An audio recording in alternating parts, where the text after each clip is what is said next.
시청자 여러분 안녕하십니까? 뉴스9 윤종호입니다. 대장동 항소 포기 사태에 대해 명확한 설명 없이 사표를 던져 무책임하다는 비판을 받은 노만석 검찰총장 직무대행. 어젯밤 속내를 살짝 털어놨습니다. 윤석열 정부 때 이재명 대통령과 주변 인물들을 기소한 것 때문에 부대꼈다는 취지로 말한 건데요. 뭔가 압박이 있었음을 언급한 겁니다. 오늘 기자들과 만나서는 조금 다른 뉘앙스로 말을 바꾸긴 했습니다만 내일 비공개로 열리는 퇴임식에서 최근 사태에 대해 어느 정도 상세하게 말할지 지켜볼 일입니다. 먼저 이광희 기자입니다. 노만석 검찰총장 직무대행이 일상복 차림으로 취재진 앞에 섰습니다. 우리 검찰 잘 됐으면 좋겠어요. 그게 심정입니다. 노 대행은 어젯밤 자택에서 취재진과 만난 자리에선 현 정부와의 관계에서 고충이 있었다는 취지로 털어놨습니다.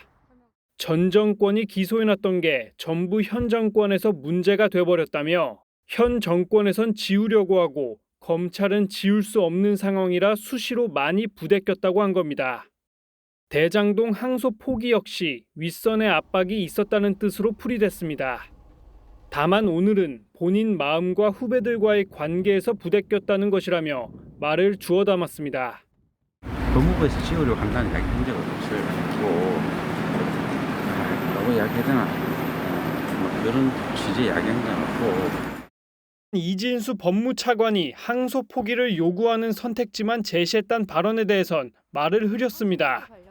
이진수 법무부 차관이 제시했던 선택지 각각의 내용이 어떤 거였는지. 아이고 죄송합니다. 다 언젠가 차차 말씀드릴 기회가 있을 겁니다.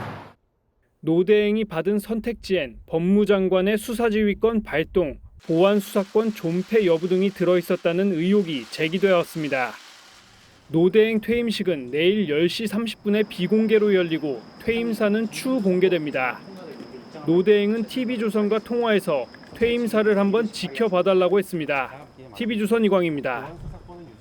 민주당은 대장동 항소 포기 사태에 반발하는 검찰을 정치 검사로 부르다 못해 이젠 짐승에 비유하기도 했습니다. 그러자 검찰 내부에서는 검찰을 길들이려는 게 여권의 의도라며 반발하는 목소리가 터져 나왔고 현직 부장판사는 정성호 법무장관을 깡패 집단에 빗대 직격했습니다. 송무빈 기자가 보도합니다. 정청래 민주당 대표는 어제 검찰을 개에 비유했는데 검사들이 오히려 수사 대상이 되니까 겁먹은 겁니다. 겁먹은 개가 요란하게 짖는 법입니다. 일선의 한 평검사는 매일 야근하며 민생 수사를 했을 뿐인데 한순간에 욕바지가 됐다며 모든 검사를 말 잘 듣는 개로 만들려는 것 아니냐고 반문했습니다. 또 다른 평검사도 힘들어도 참고 묵묵히 일하던 99%의 민생검사들을 한순간에 다 정치검사로 만들어버렸다고 비판했습니다. 항소 포기 지시가 아닌 신중 검토 의견만 전달했다는 정성호 장관에 대한 수위 높은 실명 비판도 나왔습니다. 임풍성 광주지검 형사 3부장 검사는 수사 경험상 깡패 두목이나 행동대장이 빠져나가려고 할 때 나는 지시한 적 없다, 신중하게 결정하라고 했을 뿐이라고 한다고 직격했습니다. 진실을 밝히지 못할 거면 부끄러운 줄 알라고도 했습니다.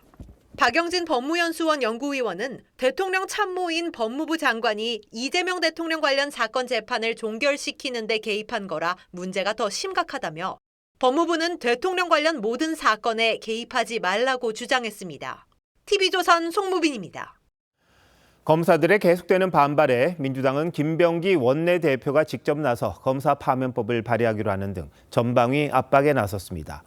그러다 국민의힘은 신상진 성남시장을 지도부 회의에 불러 범죄 수익 환수 여론전에 집중했습니다. 내일은 대장동에서 현장 간담회도 갖습니다. 황정민 기자의 보도입니다.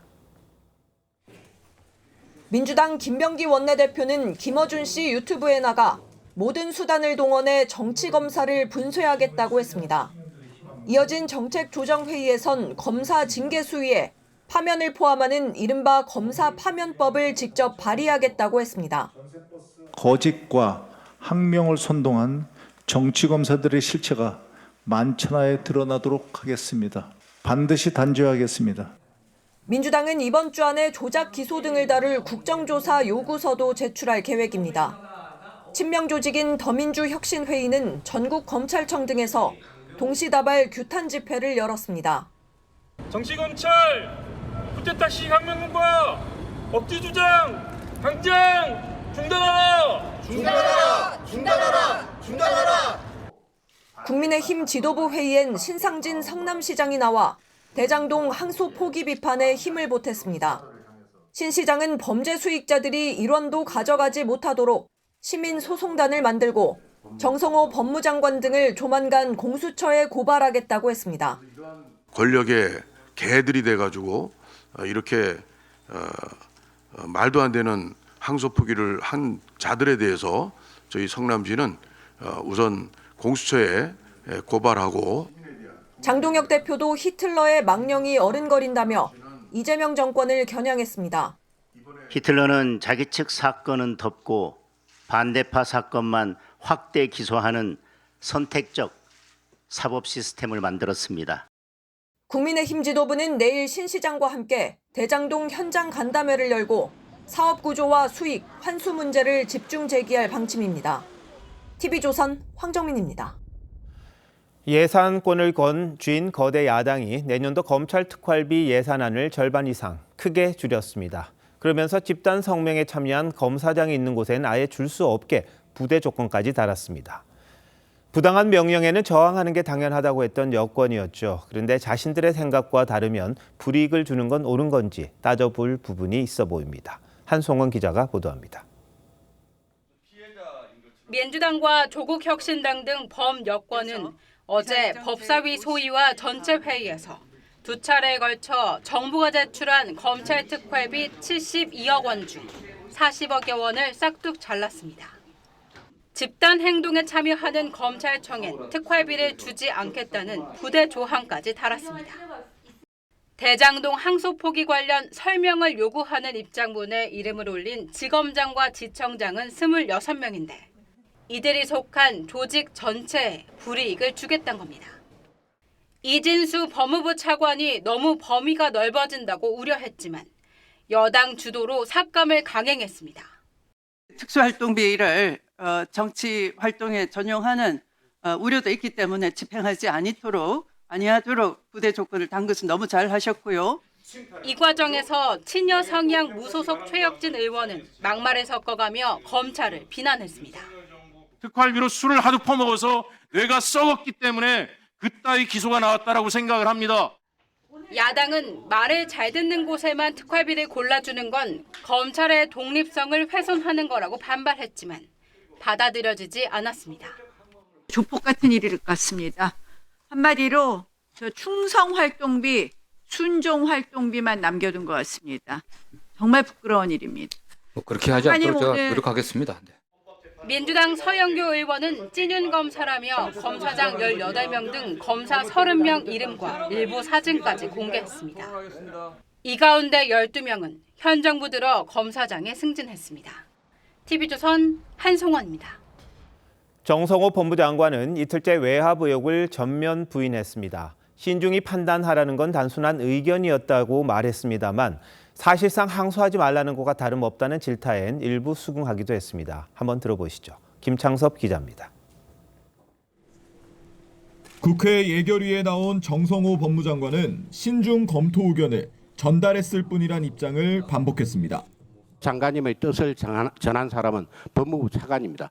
어쨌든 무죄 부분도 있고 하기 때문에 신중한 검토를 저는 원론적으로 얘기했고 오해의 여지가 없었겠냐는 여당 의원 질의엔 노만석 총장 대행 책임에 무게를 실었습니다.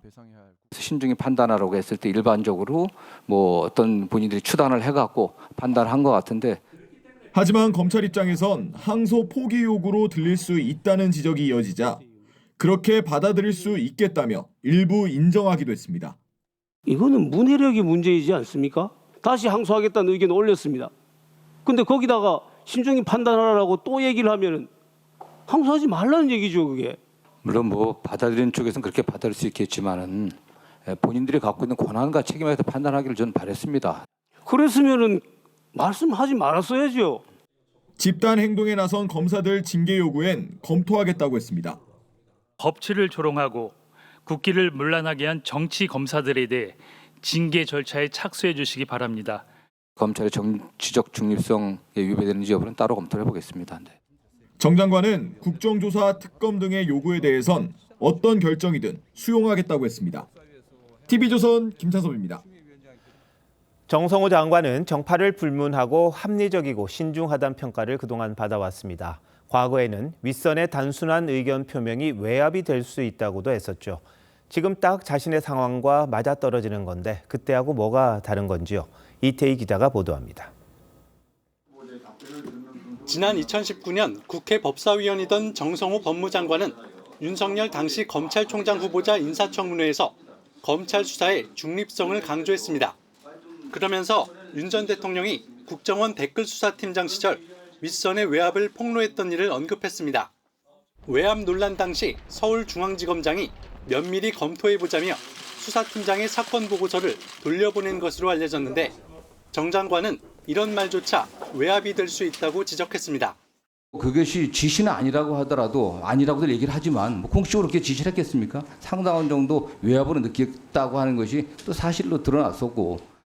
이른바 조국 사태 때도 정 장관은 정치권이 검찰 수사에 개입해서는 안 된다며 검찰을 비판했던 같은 당 의원들의 발언을 지적했었습니다. 우리 정파에 약간 불리한 사법 절차가 진행되면은 비판을 넘어갔고 비방하고 비난하고 여러 가지 그런 외압들 행사하는 그런 행태를 보면서 이게 정상적인가? 국민의힘은 정치적 외압을 막겠다던 소신은 어디 갔느냐고 비판했습니다. 그때가 다르고 지금이 다르다면 의중을 전달하지 말았어야 한다고 생각합니다. 지금도 늘 그런 그런데 얘기를 하고 있습니다. 정치를 하면서 늘 법과 원칙을 지켜야 된다고 이야기를 해왔고요. 정 장관은 지난 9월 국무회의에서 매일 검찰국 업무를 보고받으며 구두 지시를 하고 있다고 말해 수사 개입 논란을 부른 바 있습니다. TV조선 이태희입니다. 경찰이 대장동 항소 포기 외압 의혹에 대한 수사에 착수했습니다. 시민단체가 법무장관, 민정수석, 그리고 김현지 제1부속실장까지 고발한 데 대한 절차적 배당입니다. 당사자들이 워낙 거물이라 경찰이 의지 갖고 수사할지는 의문입니다. 이나라 기자입니다. 검찰이 대장동 항소를 포기하자 시민단체가 지난 9일 대통령실에 외압 의혹을 제기하며 경찰에 고발장을 냈습니다. 법무부 정성호 장관과 이진수 차관, 대통령실 봉욱 민정수석, 김현지 제1부속실장, 노만석 검찰총장 직무대행과 박철우 대검 반부패 부장까지 총 6명입니다. 시민단체는 정 장관 등이 직권을 남용해 검찰 항소 업무를 방해했다고 했습니다. 김현지 실장에 대해선 이재명 대통령 형사사건의 컨트롤타워라고 주장했습니다. 과거 대장동 부분이나 그다음에 다른 사건들에 대해서 깊숙이 개입했다는 게 다 드러나 있고. 경찰은 오늘 사건을 서초경찰서에 배당했습니다. 경찰은 조만간 고발인 조사부터 진행할 예정입니다. 정 장관은 대장동 항소 포기를 지시한 적 없고 검찰이 자체 판단한 일이라는 입장입니다. 그런데 항소 여부는 신중하게 알아서 판단해라. 맨 처음에 그렇게 얘기한 것 같습니다. 경찰이 살아있는 권력을 철저히 수사해서 국민들의 의구심을 풀 수 있을지 주목됩니다. TV조선 이나라입니다.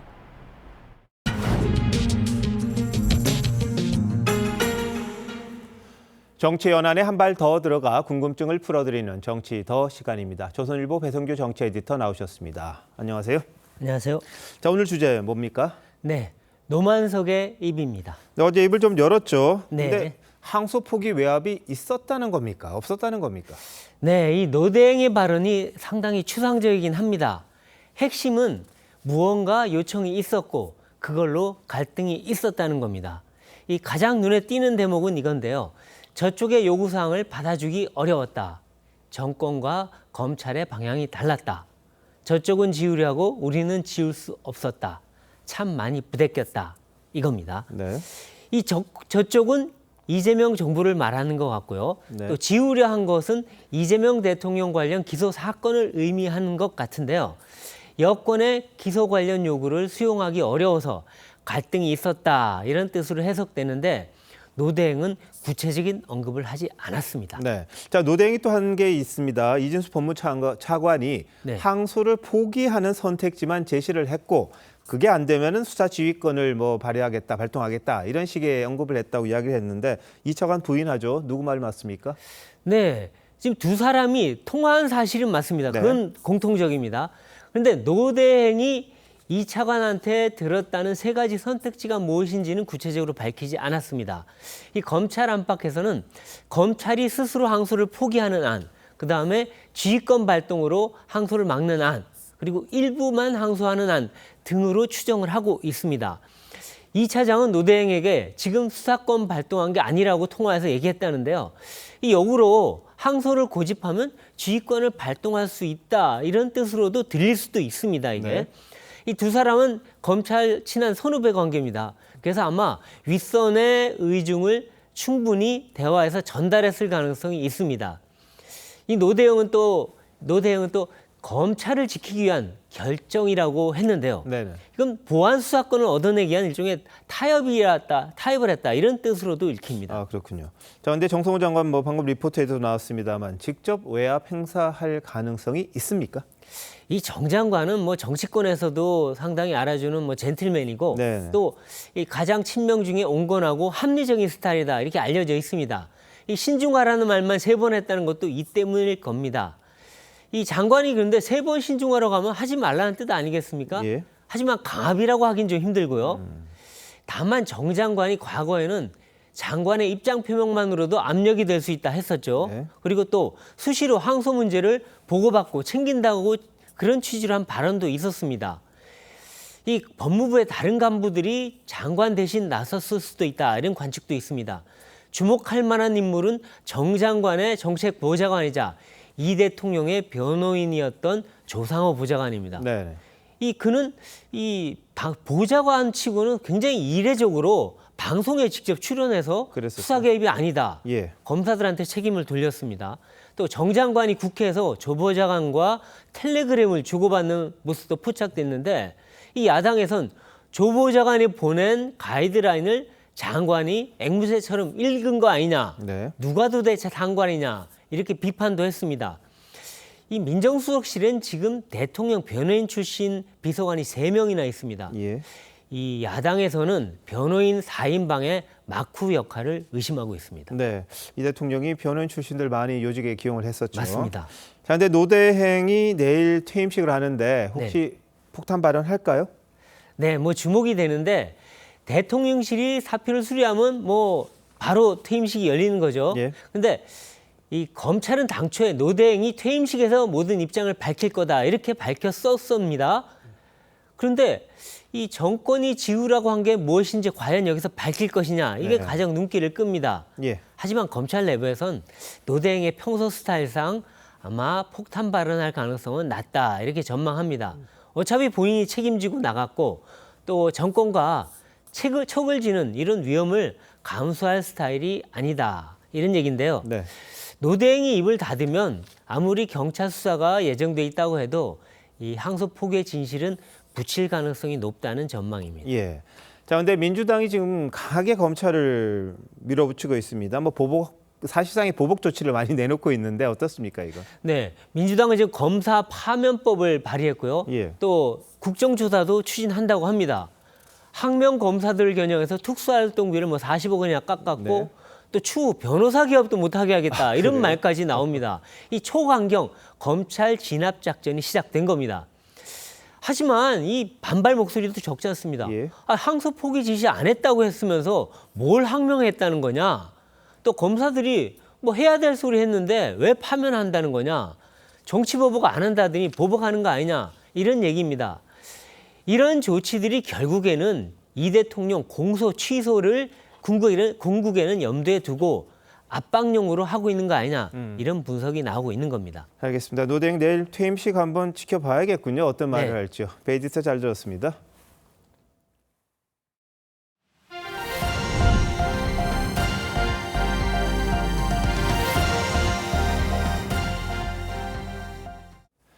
전직 총리와 법무장관이 구속영장 실질심사를 받고 지금 나란히 구치소에서 대기 중입니다. 내란 특검이 구속영장을 청구한 것 때문인데요. 법원에 나가 있는 취재기자 연결합니다. 안혜리 기자, 박성재 전 법무장관 구속심사 결과 아직 안 나왔습니까? 네, 박성재 전 법무부 장관은 법정에 출석해 약 4시간가량 신문을 받고 지금은 서울구치소에서 대기 중입니다. 심사 결과는 이르면 오늘 밤 나올 걸로 보입니다. 심사에 앞서 박 전 장관은 무리한 영장 청구라고 특검을 비판했습니다. 두 번째 영장 심사인데 여전히 무리한 청구라고 보시나요? 저희 입장은 변화가 없습니다. 특검은 지난달에도 박 전 장관이 윤석열 전 대통령과 내란을 공모했다며 구속영장을 청구했는데 당시 법원은 위법성 인식 정도 등 다툴 여지가 있다며 기각한 바 있습니다. 내란 특검은 박 전 장관 휴대전화에서 국회가 입법 독재를 통해 권한을 남용하고 있다는 취지의 계엄 정당화 문건을 새롭게 발견했다며 재차 구속영장을 청구했습니다. 이에 대해 박 전 장관 측은 국회 질의에 대비한 답변 자료였다고 반박했습니다. 황교안 전 총리도 오늘 영장 심사를 받았죠. 네, 황교안 전 총리도 지금 서울구치소에서 대기 중입니다. 저녁 8시 반쯤 구속 신문이 끝났고 지금은 영장 전담 부장판사가 최종 결론을 고심 중입니다. 황교안 전 총리는 지난해 12월 계엄 직후 자신의 SNS에 우원식 국회의장과 한동훈 전 국민의힘 대표를 체포하라는 글을 올려 내란을 선동한 혐의를 받습니다. 또 특검의 체포영장 집행을 막은 것과 관련해 공무집행 방해와 수사방해 혐의도 받습니다. 앞서 특검은 황 전 총리 자택 압수수색을 2차례 시도하고 3차례 출석을 요구했지만 불응하자 어제 체포했습니다. 서울중앙지법에서 TV조선 안혜리입니다.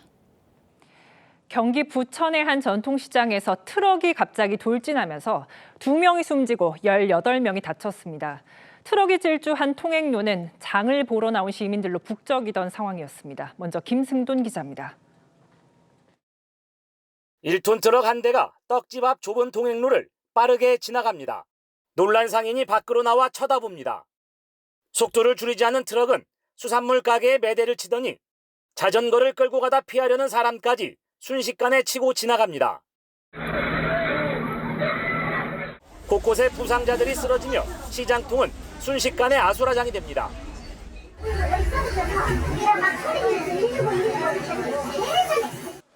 경기 부천의 제일시장에서 트럭 돌진 사고가 난 건 오전 10시 55분쯤입니다. 트럭은 시장 한가운데를 관통해 100여 미터를 질주하다 이곳 점포를 들이받고서야 멈춰섰습니다. 이 사고로 70대 내국인 여성과 60대 중국인 여성이 숨졌습니다. 또 60대 여성 등 18명이 다쳐 9개 병원으로 이송됐습니다. 3명은 의식이 없는 것으로 알려졌습니다. 긴급 5명, 응급 6명, 비응급 9명으로 추정하고 있습니다. 피해자 대부분은 고령으로 김장철을 앞두고 장을 보러 나왔다 변을 당했습니다. 경찰은 트럭을 몬 60대 남성을 긴급 체포했습니다. TV조선 김승도입니다. 트럭 운전자는 시장 상인이었습니다. 물건을 내리고 시장을 빠져나가려다 갑자기 돌진했습니다. 운전자는 급발진을 주장하고 있지만 경찰은 다르게 보고 있습니다. 이어서 김준석 기자입니다. 쌀집 앞에 서 있던 트럭이 비상등을 켜고 뒤로 갑니다. 움찔거리며 불안하게 움직이다 갑자기 쏜살같이 앞으로 튕겨져 나갑니다. 폭탄이 터진 줄 알았어. 로켓도 그렇게는 빠르지 않을 거예요. 돌진 시작 20m 지점 이미 무시무시한 속도가 붙었고 90m가량을 질주했을 땐 보고 피하기도 어려울 정도였습니다. 사고를 낸 60대 후반의 운전자는 시장 상인이었습니다. 주변 상인들은 평소엔 물건을 내리고 후진해 나가는데 오늘은 앞쪽으로 나가려다 100m 넘게 질주했다고 말합니다.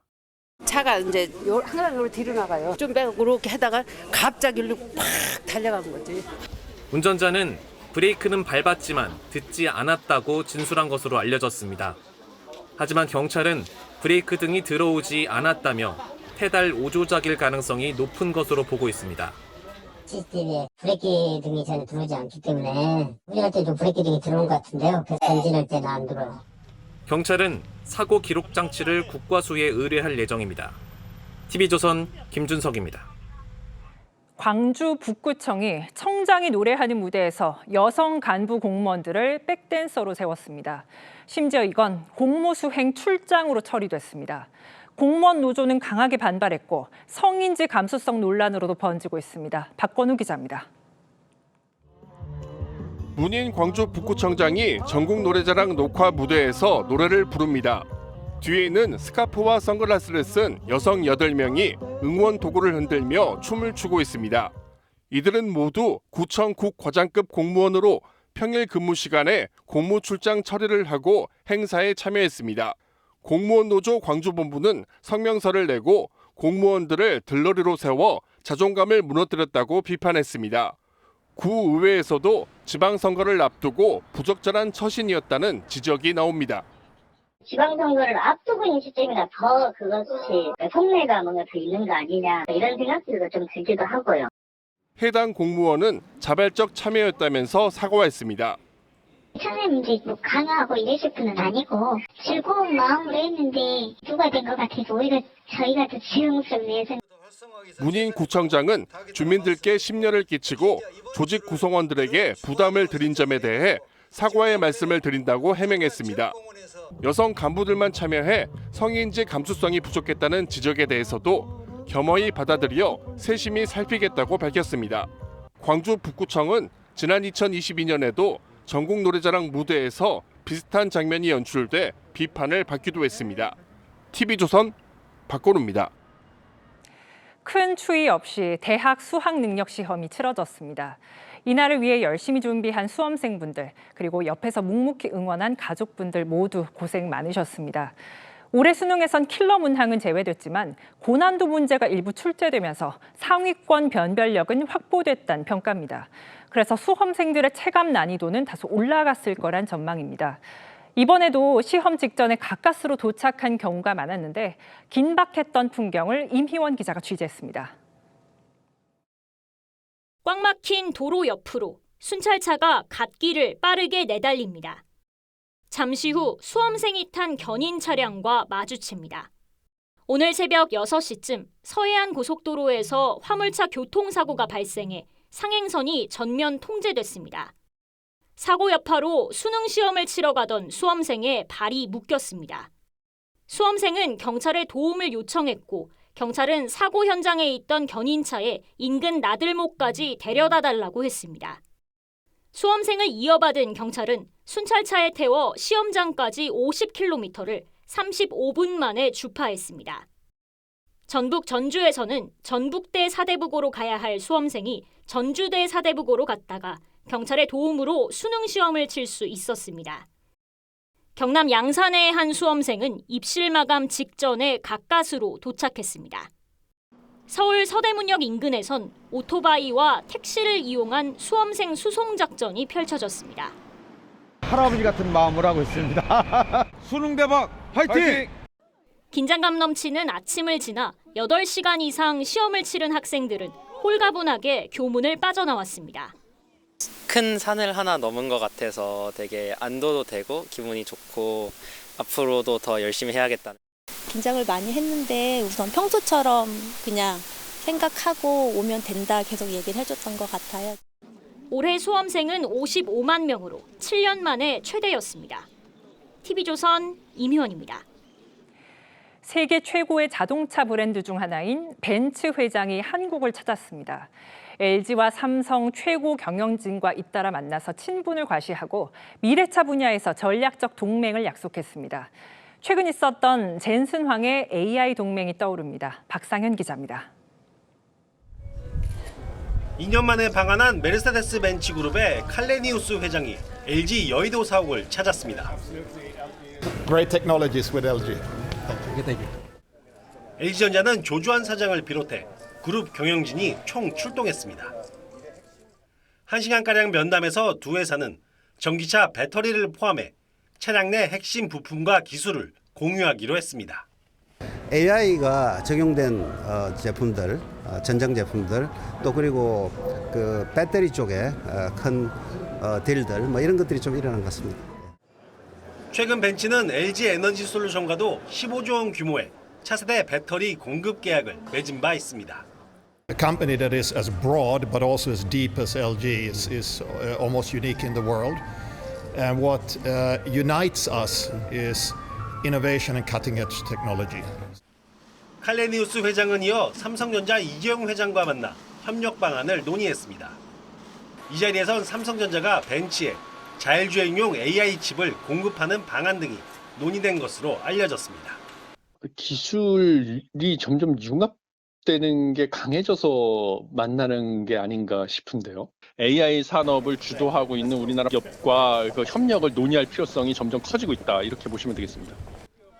깜짝 치킨의 동으로 전 세계의 이목을 잡은 젠슨왕 엔비디아 CEO에 이어 최근엔 반도체 노광 장비 핵심 기업인 ASML CEO가 우리나라를 찾는 등 제조 역량을 갖춘 국내 기업들을 향한 글로벌 기업들의 러브콜이 줄을 잇고 있습니다. TV조선 박상현입니다. 연말 인사철을 맞아 기업들이 구조조정과 체질 개선에 나서고 있습니다. 그런데 올해는 유독 칼바람이 매섭습니다.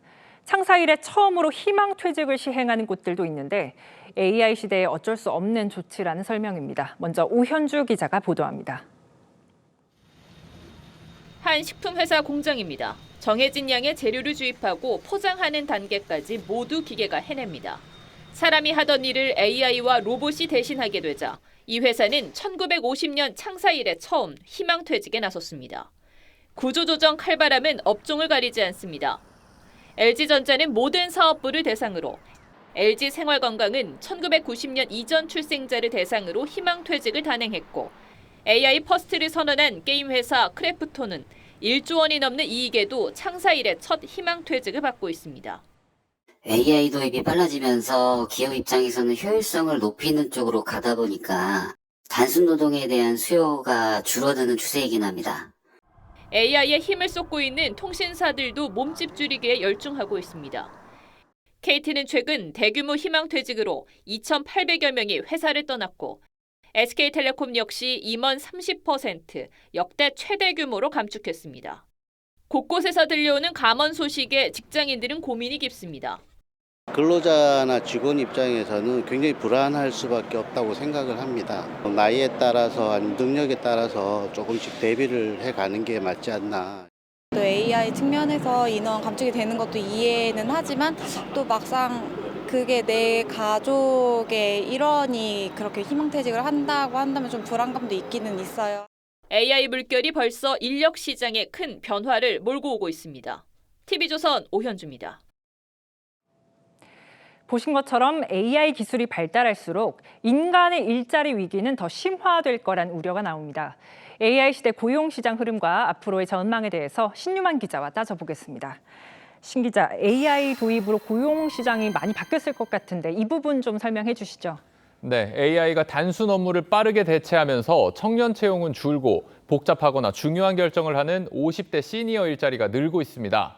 한국은행 보고서에 따르면 최근 3년 동안 15세에서 29세 일자리가 21만 1,000개 감소했는데 감소분의 98.6%, 거의 전부가 컴퓨터 프로그래밍, 출판업, 정보 서비스업 등 AI 노출도가 높은 산업에서 발생했습니다.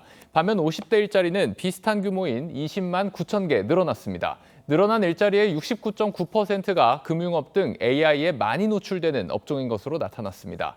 단순 업무일수록 AI가 빠르게 대체하고 고차원적인 결정은 인간이 하려는 경향을 보이고 있는 겁니다. 다른 나라도 우리와 상황이 비슷합니까? 지난달 미국 기업들은 총 15만 3천여 명의 감원을 발표했습니다. 전달인 9월에는 5만 4천여 명이 일자리를 잃었는데 한 달 새 3배 가까이 늘어난 겁니다.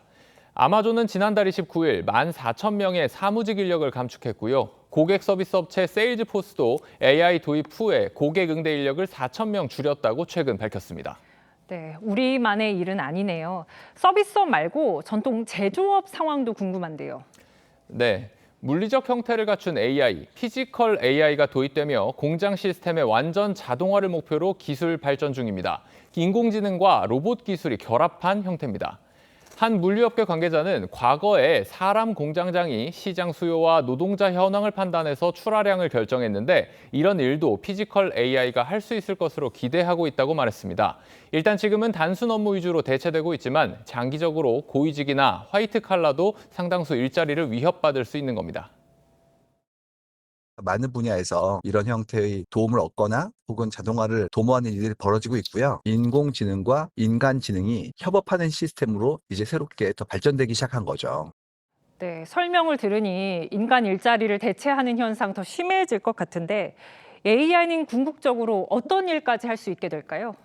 지금 널리 쓰이는 챗 GPT 등의 생성형 AI는 사용자의 입력에 반응하는 반응형 AI로 정의됩니다. 앞으로는 AI 에이전트의 세상이 될 것으로 예상이 되는데요. 이게 무슨 말이냐 하면 스스로 목표를 설정하고 계획을 수립해서 알아서 행동하는 AI라는 뜻입니다. 어쨌든 AI와 함께 살아가야 하잖아요. 인간 근로자가 이 지위를 유지하고 또 경쟁력을 유지하기 위해서는 어떻게 해야 합니까? 네.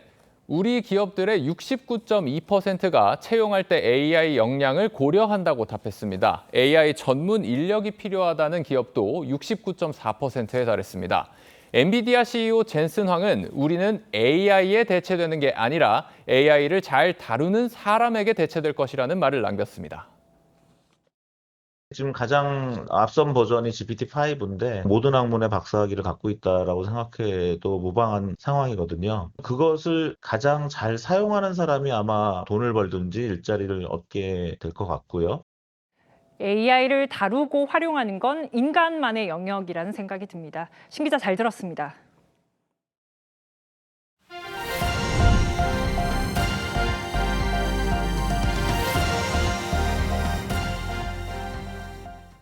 이재명 대통령이 계급을 언급하며 구조개혁의 동력으로 삼으려는 듯합니다.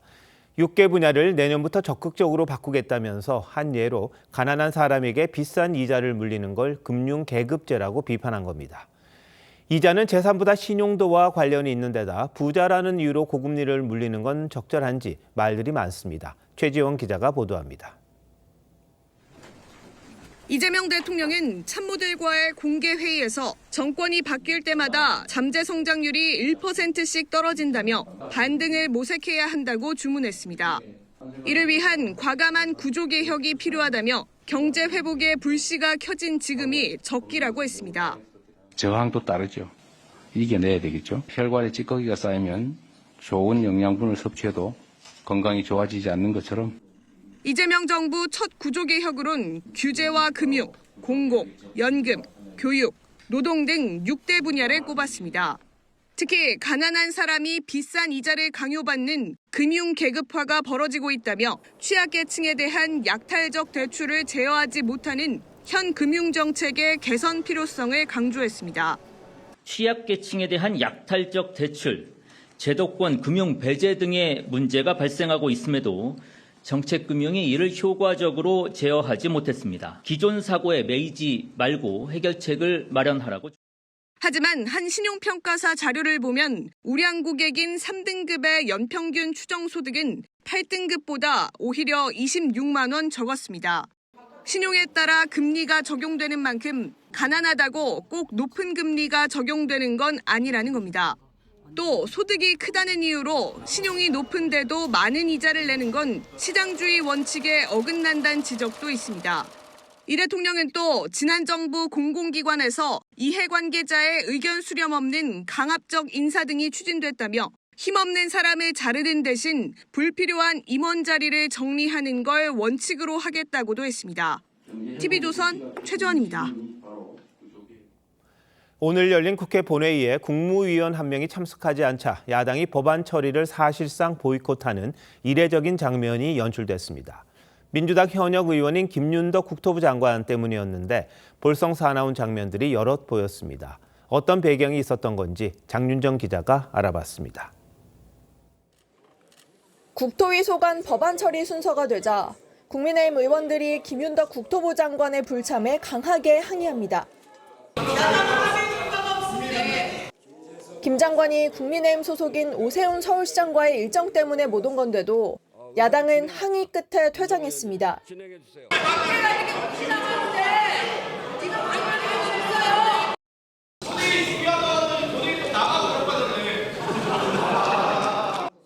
국민의힘은 별도 의총을 열고 김 장관을 비판했습니다.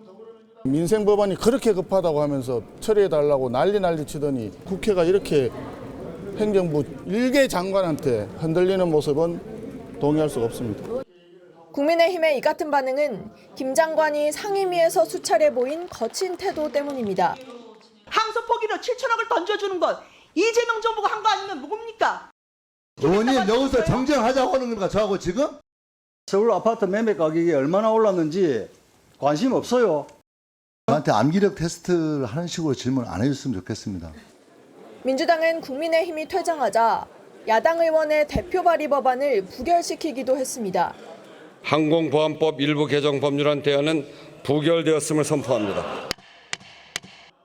이어진 발언 시간 땐 여야가 고성도 주고받았습니다. 3억 5천만 원을 투자해 전체 지분의 7%를 가진 오늘 본회의에는 국민의힘 추경호 전 원내대표에 대한 체포동의안이 보고됐고 오는 27일 표결이 이뤄집니다. TV조선 장윤정입니다. 감사원의 이른바 운영쇄신 TF가 통계 조작 의혹 감사 등 문재인 정부와 관련한 7가지 감사가 적절했는지 조사 중이라고 전해드렸었죠. 그런데 TF 측이 조사 대상을 선정하면서 조국혁신당 등이 낸 상설특검 법안을 참고한 걸로 확인됐습니다. 특정 정당의 주장을 그대로 받아들였다면 정치적 조사라는 걸 자인한 셈이라는 내부 비판도 나왔다는데 조사 결과가 나오더라도 제대로 승복할 수 있겠느냐는 지적입니다. 이채영 기자의 단독 보도입니다. 감사원 운영쇄신 TF는 지난 9월 전 정부 감사 운영의 문제점을 규명하겠다며 7대 감사를 조사 대상으로 선정했다고 내부 공지했습니다. 저희들 그 감사 과정에 있었던 일을 여러 가지 비판의 목소리도 있었기 때문에 저희들이 반성하고 고쳐야 될 거고요. 특히 TF는 선정 기준으로 야 3당이 발의한 상설특검 법안에 포함된 사항을 참고했다고 설명했습니다. 조국혁신당과 진보당, 사회민주당이 공동 발의한 감사권 오남용 관련 특검 요구안인데 실제로 해당 법안에서 수사 대상으로 적시한 6가지 감사 가운데 5개가 TF가 선정한 7개 조사 대상에 포함됐습니다. 한 감사관은 내부 게시판에 특정 정치 집단이 발의한 법안을 참고했다는 자체가 정치적 함영에 따른 것임을 자인한 것이라고 비판했습니다. 감사원 측은 특검안뿐 아니라 언론과 국회 지적 내용, 직원들의 의견을 종합적으로 고려해 선정한 것이라고 설명했습니다. 이런 가운데 민주당은 어제 예산안 비공개 심사에서 최재해 감사원장 퇴임식 때 노래를 틀었던 유병호 감사위원의 퇴출을 압박했습니다. 박균택 의원이 유 의원을 겨냥해 정신구조에 문제가 있다는 취지로 말하며 퇴출 방안이 있느냐고 한 건데 정상호 감사원 사무총장은 자진사임이나 탄핵 등의 방법이 있다고 답했습니다. TV조선 이채연입니다. 미국 연방정부의 일시적 업무 정지, 셧다운이 역대 최장 기간인 43일 만에 끝났습니다. 그런데 셧다운이 끝난 날 민주당이 트럼프 대통령이 관련돼 있는 아동 성착취범 앱스타인의 메일을 공개했습니다. 미국 정치권 갈등은 계속될 걸로 보입니다. 백대우 특파원이 보도합니다. 현지 시간 12일 밤 10시 24분 트럼프 대통령이 임시 예산안에 서명합니다. And it's an honor now to sign this incredible bill and get our country working again. 건강보험개혁법, 이른바 오바마 케어 보조금 연장을 놓고 양당의 긴 싸움이 마무리된 순간입니다. 지난 10일 미 상원은 내년 1월 30일까지 기존 수준으로 연방정부와 기간 예산을 임시 복원하는 내용의 안건을 처리했고 오늘 하원에서도 같은 내용을 가결했습니다. 그러나 최장 기간인 43일 셧다운 상태는 깊은 상처를 남겼습니다. 트럼프는 민주당의 고집으로 2,200조 원의 국가적 손실이 발생했다고 주장했고 하킴 제프리스 민주당 하원 원내대표는 사회적 약자 보호를 위한 공화당과의 싸움은 이제 시작이라고 맞섰습니다. 여기에 민주당 의원들이 트럼프가 성착취범인 앱스타인의 범죄를 인지했으며 가담한 것으로 추정되는 내용의 이메일을 공개하면서 파장이 커지고 있습니다. 일단 셧다운은 종료됐지만 올 연말 오바마 케어 보조금 지급 종료 문제와 성착취범인 앱스타인 이메일의 불똥이 어디로 튈지 몰라 트럼프 행정부와 민주당 간 갈등은 계속될 전망입니다. 미국 워싱턴 DC에서 TV조선 백대우입니다.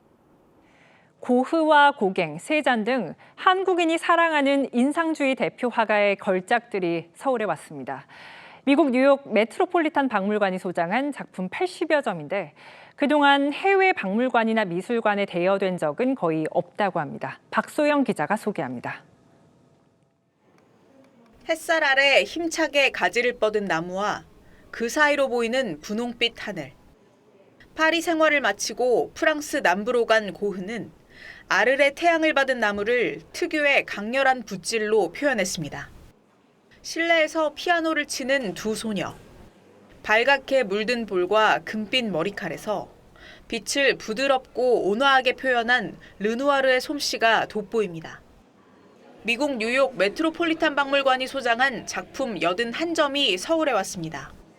고흐와 고갱, 세잔 같은 인상파 거장들의 작품부터 마티스로 대표되는 야수파, 초현실주의를 이끈 살바도르 달리의 작품까지를 두루 만나볼 수 있습니다. These are works that usually never leave the museum, never leave New York City, and we are delighted to be sharing it here with you in Seoul. 이런 세계적인 컬렉션을 서울에 모셔서 우리가 감상할 수 있다는 것은 사실 우리 박물관이 갖고 있는 어떤 위상에 올라. 국립중앙박물관 측은 탄생 당시 조롱의 대상이었다가 뒤늦게 가치를 인정받은 인상주의의 특징은 물론 이후 모더니즘의 태동까지를 모두 한눈에 볼 수 있다고 이번 전시를 소개했습니다. TV조선 박소영입니다.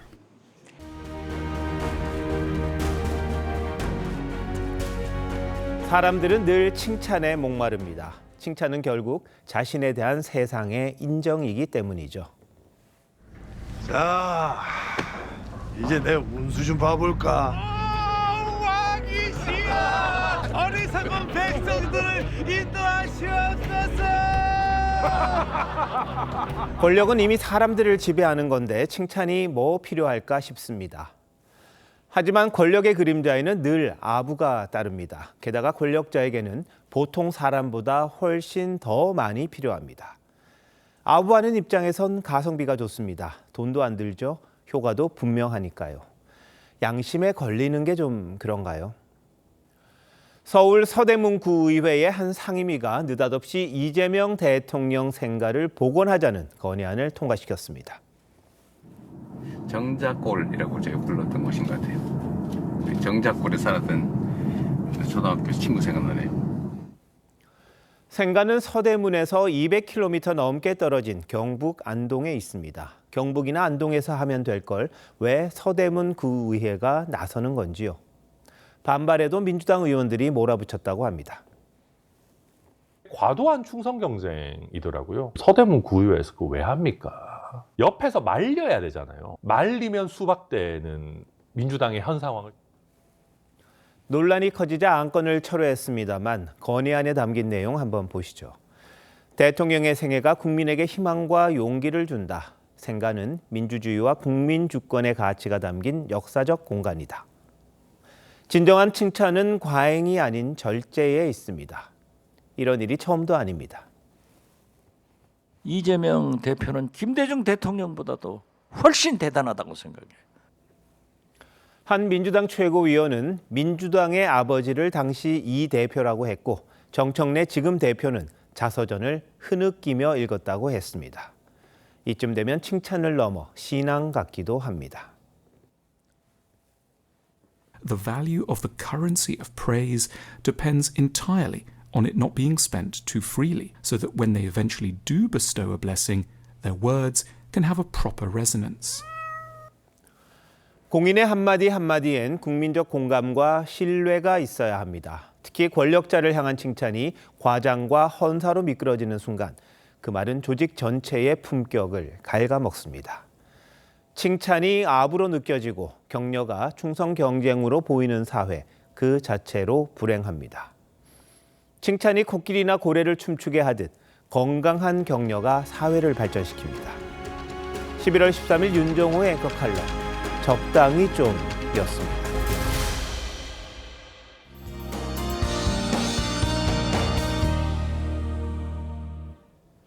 수능일인 오늘 큰 추위는 없었지만 일교차가 큰 데다 낮 동안 미세먼지가 심수를 부렸는데요. 영남권은 대기가 정체하면서 내일 오전까지 미세먼지 농도 나쁨 수준이 예상됩니다. 아침에는 충청과 남부지방을 중심으로 안개가 짙게 껴 출근길 교통안전에 유의하셔야겠습니다. 내일도 쾌청한 가을 날씨가 계속되겠습니다. 울릉도 독도는 비가 조금 내리겠습니다. 내일 아침 공기가 부쩍 더 차가워지겠습니다. 서울 4도, 대전 2도로 출발하고요. 한낮에는 서울 14도로 오늘보다 3도가량 낮겠습니다.